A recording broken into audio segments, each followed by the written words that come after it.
finals up for grabs. The conditions during the first leg were noticeably different to this, but the visiting Manchester United fans will hope the performance levels stay the same. Erik ten Hag's side bounced back from that 7-0 defeat to Liverpool in quite some style.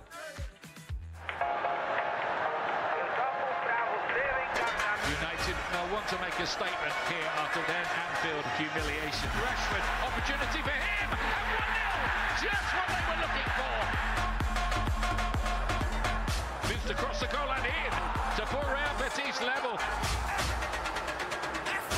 Anthony looking to curl, what a goal! Manchester United back in charge. Bruno Fernandes powers home the header, cuts it back. Normal service resumed. Redemption for the Reds.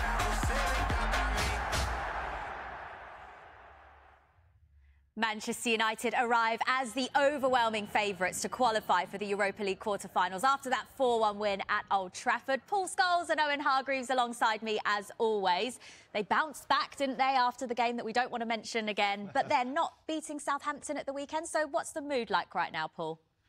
Yeah, I think it'll be okay. Obviously, last Thursday was a big result for them after the big disappointment in the game. We're not gonna mention it again. Sunday they would have liked to have won that game, I'm sure. Obviously, the sending off impacted that, and I think it'll be interesting in a few weeks though. They have to see how they can go on now without Casemiro on the team. They have got a decent squad. You know, McTominay, Sabitzer can come into that position. I think now the next few weeks is all about handling Casemiro's miss. And seeing, you know, just making sure the wheels don't fall off of what has been a really good season so far. Yeah, was it deflating to not back up the win in the Europa League with a win in the league at the weekend? Well, I think they would have been disappointed, but they could have easily won the game. I mean, both goalkeepers made tons of saves in the game. I think once you get a red card, it makes it really, really difficult. I think they played actually really well, Manchester United against Southampton, but once you get a red card, it's almost damage limitations. You could see how much it meant to Casemiro. You know, he was quite emotional actually when he got it going off. But I thought the team did an amazing job of bouncing back. You know, losing 7-0 is like, you know, that anything could happen. So the 4-1 against Real Betis, and then obviously Southampton could have been better. But think about it. You know, they can win Europa League, can win an FA Cup, and finish top 4. That would be a fabulous season for Manchester United. But are there concerns that United may miss out on a top 4 finish now with, as you mentioned, Casemiro missing 4 domestic games, 3 of those in the Premier League? Is that a worry? I think it has to be a slight worry because without them, they haven't been great. As I said, they've got the people now to step in. I think it's a big few weeks for Sabitzer and McTominay to come into this team and really grab it by the scruff of the neck like he does. He's been a great leader, great qualities on the pitch. But now it's all about squads. When you're going to go for titles and win cups, people have to come in. There are always going to be top players who miss and come out at times. So these squad players, big few weeks for them. Yeah, well, Casemiro is available for tonight and he does start. So let's get a bit more on the team news from Manchester United's perspective with Danny Jameson, who's pitchside in Seville with Robbie Savage. Guys. Well, Jules, welcome to a very, very warm Seville. The conditions here pretty much the opposite to what they were like at Old Trafford last week with those snow flurries and all that kind of things. A couple of changes as well in terms of the teams. You'll notice Real Betis, perhaps surprisingly, without Sergio Canales and Borja Iglesias. For Manchester United, they've made 4 changes and a couple of very interesting ones, Robbie Savage, including a first United start for Facundo Pellistri. Yeah, he done fantastic when he entered the field in the first game. You know, the manager puts a big emphasis on training at Manchester United. He's obviously trained very well. The injury to Garnacho, who's doing great, you know, was obviously means that Pellistri gets an opportunity tonight, and I'm sure he'll grab it with both hands. He did talk yesterday in his press conference about players, when there are injuries, being given an opportunity to impress. He's one. Harry Maguire is another one. There's 3 changes in the back 4. Aaron Wan-Bissaka and Tyrell Malacia both coming in. But for Maguire, hasn't had too much football, but this could be a good opportunity, namely the England squad as well today, to maybe get some more game time between now and the end of the season. Great opportunity. Listen, he's a fantastic leader. You know, he does well. He's never let England down. Great to see him being in the England squad. But for Manchester United, I'm sure he'll put in a captain's performance tonight. It's going to be a great atmosphere. We've walked around the stadium. you know, it's going to be a magnificent They're well thing. up for it, aren't they? Manchester United fans away, you know, to our right, a number of them, so it's going to be a great atmosphere. But Harry Maguire, I'm sure, will have a fantastic game. And also, in terms of the other changes, for Aaron Wan-Bissaka and Tyrell Malacia, they've not also really had much of a look in either. What do you want to see from them tonight? What do they need to do to get more game time? Well, it's competition for places. As Scholesy, you know, will know in the studio that Manchester now always have top players fighting for every position. Wan-Bissaka, you know, that's one thing you'd say about Erik ten Hag as well. As well as on the pitch, it's off the pitch. The way he's put smiles on players' faces, the way he's improved players, you know, and if you train well, there's a big emphasis, I know, you know, at Manchester now on training well. And obviously they're doing that, they'll get a chance. And before we go, we have to say, Erik ten Hag, as he was going back to the dressing room, tapped you on the shoulder and talked about someone called Charlie Savage. Yeah, he said he's seen us go at the weekend. He said he's doing great, delighted, great attitude. Again, so it was a lovely gesture from a manager, you know, even to recognise me, to be fair. Fantastic stuff. Listen, the Manchester United fans, just under 3,000 of them, are going to be up in the corner over my right shoulder, left-hand side of the screen as you look this evening. They're going to be very loud. The supporters here, we're told, have sold out pretty much every seat that is available in this stadium. And also, they fully believe that they can turn around this 3-goal deficit tonight. Yeah, that is impressive. Even more impressive is the fact that Erik ten Hag did recognise Robbie Savage in that T-shirt. Right, looking at that team then, they've pointed out the changes that have been made in the back four for Manchester United, and also we know Casemiro starting as well as Bruno Fernandes. Worth pointing out that with both of those players, if they get booked in this game, they'll miss the first leg of the quarter-finals, so they're going to be trying to avoid that tonight. But the big news, really, guys, is that Pellistri starts 893 days after Manchester United signed him. I mean, he's had quite an incredible journey. He has, yeah. You know, I think over recent performances, he probably deserves his chance. He came on last week in the game, made the goal, made the fourth goal, I think it was, by sheer pace down the outside. I think he'll be a different player from Antara. I don't think he's as tricky as fans say. I don't think he'd be one to cut inside. Very much an old-fashioned winger with real pace, going down the outside, getting crosses in, and it might help Vigos. If Vigos is the man in the middle, he can provide crosses for him because he's that type of player. Yeah, I mean, Scholes is right. He's just, Jules, he's so quick. And when you're quick, you want to be able to use your speed, and I think they looked a little bit frightened of him. I know he didn't play very long, but he's right. You know, hopefully there'll be bodies in the box because it feels like he's going to be there crossing, putting crosses in. You guys will know with football, timing in your careers is a key thing. The fact that Garnacho is going to be out almost to the end of the season. He should be back just before the end, we hope. However, the timing of Pellistri coming into the side now, getting his first start, can he keep a hold of that place for now? Well, that's totally down to him now. He's got a big chance, and I would say it can be easier sometimes coming on a substitute last 15, 20 minutes when, you know, teams are a little bit tired. Now's a big test for him, going to a tough away game, you'd have to say, in Betis. We have to see how he does. But it's a fantastic opportunity, like you say, for him. If he can have a real good game, a good hour tonight, then he'll stake a claim for the next few weeks. Yeah, really exciting player. Let's talk about Casemiro then, because this is another big story with him. We knew how much Manchester United would miss him when he got his last sending off. That was clear to see. But now another red card, Owen, and he's going to miss some key matches for Manchester United. 4 domestic games, including the FA Cup game at the weekend against Fulham, and then 3 Premier League matches. How are they going to cope without him? Well, I mean, based on the graphic we got up on the screen, we're not performing very well when he's not playing. I mean, win percentage 76.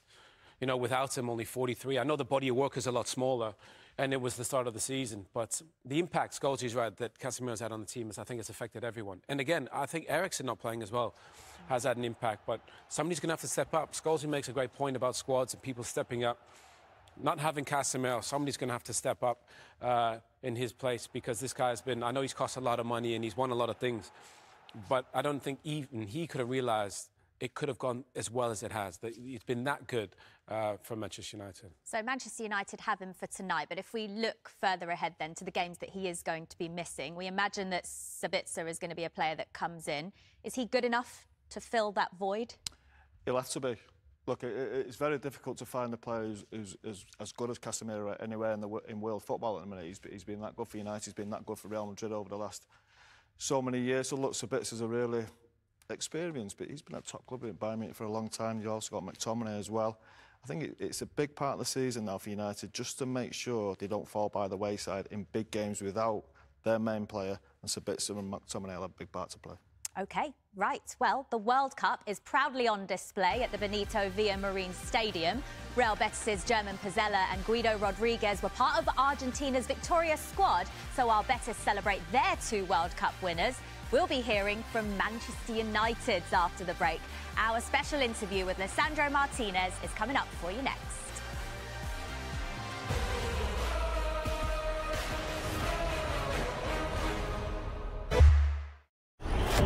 Sponsored by Bet365. Welcome back. We're about half an hour away from kick-off now between Real Betis and Manchester United. At the start of the season, there were a fair few questions over whether Lisandro Martinez would be a success at Old Trafford. Well, he certainly proved his doubters wrong, and yesterday he spoke to Danny Jameson.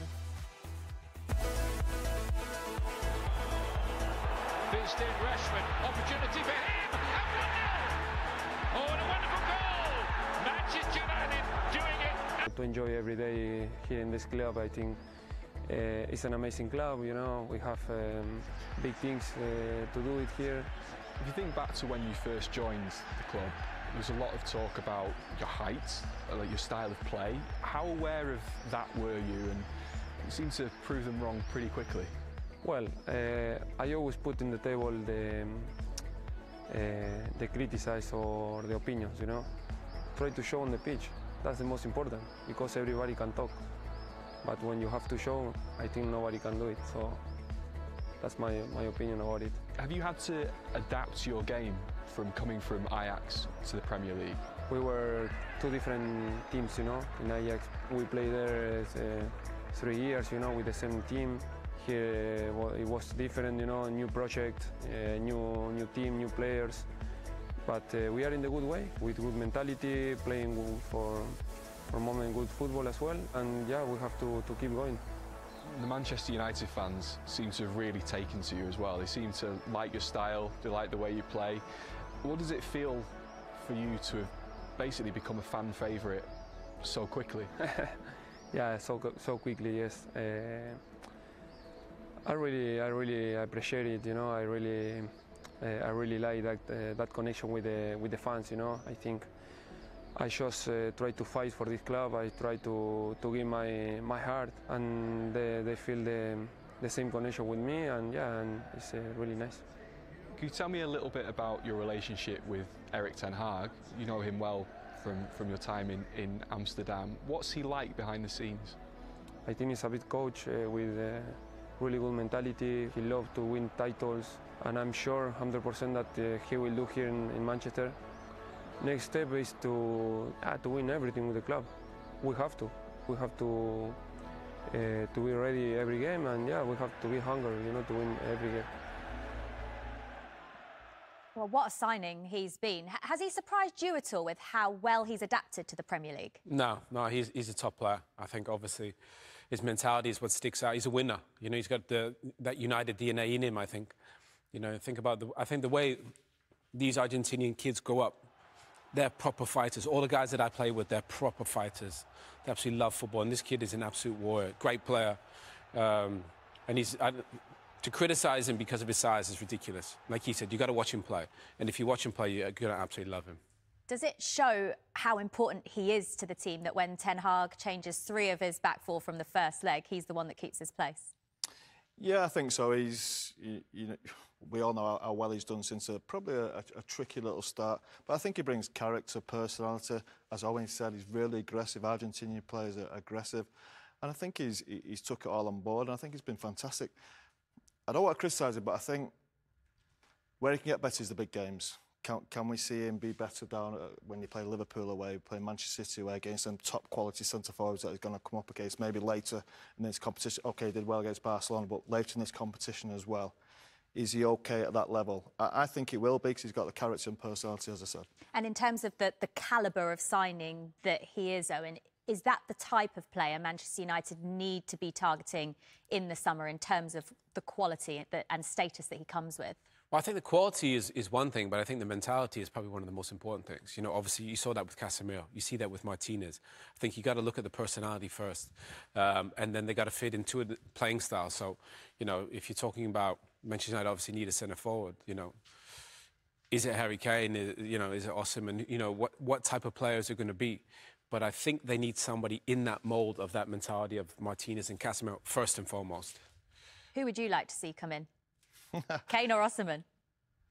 I think there's a few out there. I just don't think Kane will move from Tottenham at this point. I think it's tricky business dealing with Tottenham, dealing with Daniel Levy.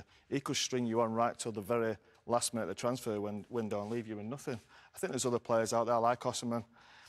When I see Osimhen, I haven't seen loads of him, but I see him as more of a Drogba type and possibly more of a Chelsea type. See that header last night? Yeah, great. Brilliant header. Yeah, is he going to get them kind of crosses at United? That's the thing. I like Martinez as well. Lautaro Martinez at Inter Milan. I just think he's Ten Hag's type of player. He likes a centre forward that will run about, be aggressive, get against people. But there are options. Look, I like Manchester United's centre forwards as there is. I like Marcus Rashford, Anthony Martial. We all know the quality he's got, but the lad just can't stay fit. He's unreliable. So, look, there's options out there. Let's hope we can bring one in. If Manchester United were to get a world-class number 9, an Osimhen or a Harry Kane, would that lead them to the title next season? I think it's hard to go from third or fourth to win the title. You know, I think you've got to steadily climb. I think we've seen that with the teams in the past. I think it would help. I think goal scoring has probably been one of their biggest issues. I think they're 20-odd goals in behind the top team. So if they can fix that, I think defensively they're a lot better. De Gea is a lot better. The midfield is a lot better. But I do think, Scholes, you mentioned kind of depth. I think they need depth at the top of the pitch, in midfield, and maybe in defence as well. So if you get 3 important players in, I think it'll make a huge difference to bridge the gap. OK, well, we've already heard that Erik ten Hag has been chatting to Robbie Savage pitch side, but let's get his thoughts ahead of the game now. He's been talking to Danny Jameson ahead of this game. Eric, you said you'd name a strong team this evening. There have been some changes, though. Is that necessary, given how busy a period this is for United? I think so. But Anthony is obvious his illness, but also I think Pelle deserves it. He's training very well, and in training performance, you can perform so that you can deserve a place in the team. So that's why. And we have seen last week as well. And also I think Harry Maguire is training very well, but also of course it's about rotation, and we know Harry can do the job. Harry is an outstanding player, so he will do the job. In terms of Facundo Pellistri making his first United start tonight, what have you told him? What have you told him to expect this evening? There's always the same with us. He knows the principles, he knows the rules, he knows his job, and now it's about him. So he's used to it. He knows his teammates. Of course, tactic. We know what we expect from him. That is definitely also runs behind the line, behind the back line. But he can do it. He already proved it in many games, and for Manchester United, also for the national team, and we see it every day in the training. You've got Bruno and Casemiro one booking away from missing a potential quarter-final first leg. How much of a risk is it going with them from the start? Yeah, but you can't go in a game that you are afraid of getting a booking. You know our way of play, the style is front foot, is high pressing, it's aggressive. Yeah, then it can happen that you get a booking, but we have to win this game. We want to exclude that we bring the opponent into the game. So then you have to bring a strong team, and definitely Bruno and Casemiro belong in. Best of luck tonight. You're welcome. Thank you, Eric. Well, it might be a risky approach, guys, but we've seen that Erik ten Hag doesn't take any game for granted, does he? So despite the fact that they've got a 3-goal advantage, he's still playing both Bruno and Casemiro in the game. And when you think about the era that we've seen at Manchester United already under the new manager, and we're talking about the transfers that could potentially come in this summer, Paul, is he the biggest draw for players wanting to come to the club at this stage to play under him? Yes, I think he has to be. I think he's shown that in the short time he's been here. It's a style of football that everybody seems to like. You go back for a couple of years and you're thinking, would big players really come and sign for Manchester United at this point? I don't think they would. But now all of a sudden, from winning that, I know it's the League Cup, but winning that trophy a couple of weeks ago, they're making progress. They look like they're going to qualify for the Champions League. They've got a manager who the fans are really starting to love. The players look like they love him. Players will have to be disciplined. We know that. They have to stand by his rules. But I think it's now a club and a manager that should be attracting top class players, and I think it will do. With the ownership talks continuing as well, Owen, and having this manager here, that wouldn't put off a player coming, would it? As long as they know they're going to play under that manager with this team of players. Yeah, I think he's done a great job of getting it back to where it needs to be. But players want to play for Manchester United because of the history of this football club and the great players that have been here. So, and you want to bring it back to its best, to win a Premier League, win a Champions League. If you can help drive that as a player, you know, you cement your legacy as well. So I think Man United is as attractive as I think as it's ever been right now. OK, well, they're looking to book themselves a place in the quarter-finals of the Europa League tonight. And the first leg was actually the first competitive meeting between Manchester United and Real Betis. But there's actually a memorable link between the clubs that goes back over 90 years that I'm sure not many of you might know about. Now, in 1914, Patrick O'Connell became the first ever player from the Republic of Ireland to play for and captain Manchester United. He also made history as a manager when he led Real Betis to their one and only La Liga title back in 1935. A bust commemorating O'Connell's achievement is on display in the stadium. It's well worth looking him up during the break. We'll see you in a few minutes.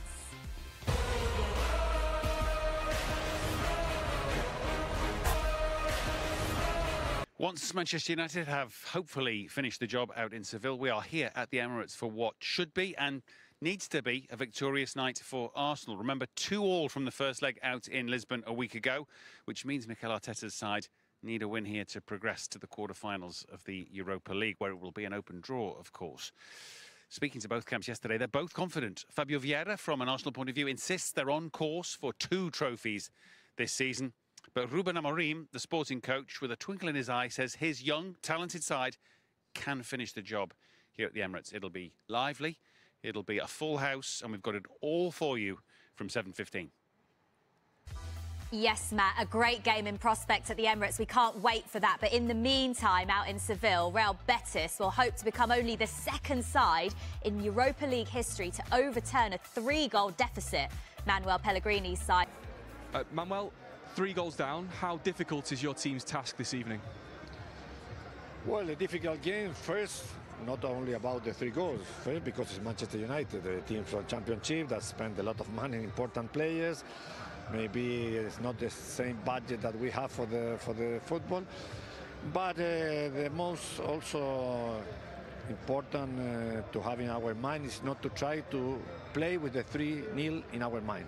We need to start 0-0. Football in 2 or 3 balls change the result. We need to play a good game in defense so not to concede another goal, and be clear when we are in attacking so we can make damage in their defense. So the score of the first 90 minutes is out of our mind, and we'll try to play a good game to try to reverse. How much confidence can you take from the performance at Old Trafford in the first 52 minutes of the game? Well, very happy about what we did in those minutes, as you said. After that, unfortunately, well, we made a mistake. We lost the ball, but Anthony scored a beautiful goal, impossible for Claudio Bravo, and 3 minutes later, a corner kick that always is a action of without how can I say this, playing in 1 minute you change all what you had done in the whole game. So that happened in football. Unfortunately, was in that game, and now we must try to do it now at home. Best of luck tonight. Okay, thank you. Bye. Thank you, Manuel. We're all very jealous in this studio watching everyone wearing T-shirts out in Seville and the weather looking lovely. Around 20 degrees it is out there. But anyways, 2 of the players on the bench today, 2 of their playmakers, Canales and Iglesias. Are you surprised to see them on the bench? They started at the weekend as well. Yeah, I think we were surprised Iglesias didn't start in the first leg, being their top scorer. But Iosi Perez, has played there. He obviously scored. You obviously think something or see something. They actually played, the first half they played relatively well. Second half, the game changed in a couple of moments. So he's got an experienced side with some good ball players. We didn't really see it in the first leg. I'm sure they'll play a lot different at home. Obviously, these fans are terrific. Yeah, did we see in the first half of the first leg, Paul, just how dangerous Iosi Perez can still be? Yeah, if they get a goal ahead, but on that last half, that last 40 minutes, Betis, you think United should be able to score goals against this team. 41-year-old Joaquin keeps his place. To be fair, we gave him the big build-up, and he didn't do much in the first game, did he? So, amazing that he's still playing, but I'm sure he'll play a little bit different in front of his home fans. I'm sure this is be a big highlight for him. Yeah, as Danny was telling us earlier, that the home fans out there, they genuinely believe that they can still turn this game around. Is it all about them getting an early goal that would give them even more belief that they can do it? They need an early goal. It's interesting, Pellegrini said there, you know, treat it like a 0-0, but they need an early goal to get a bit of belief. But I'm with Scholes. I think United are going to score and change the game. OK, well, Manchester United are in quite a strong position in the second leg of this Europa League round of 16 matchup. They hold a 3-goal advantage over Betis. Coming up for you next.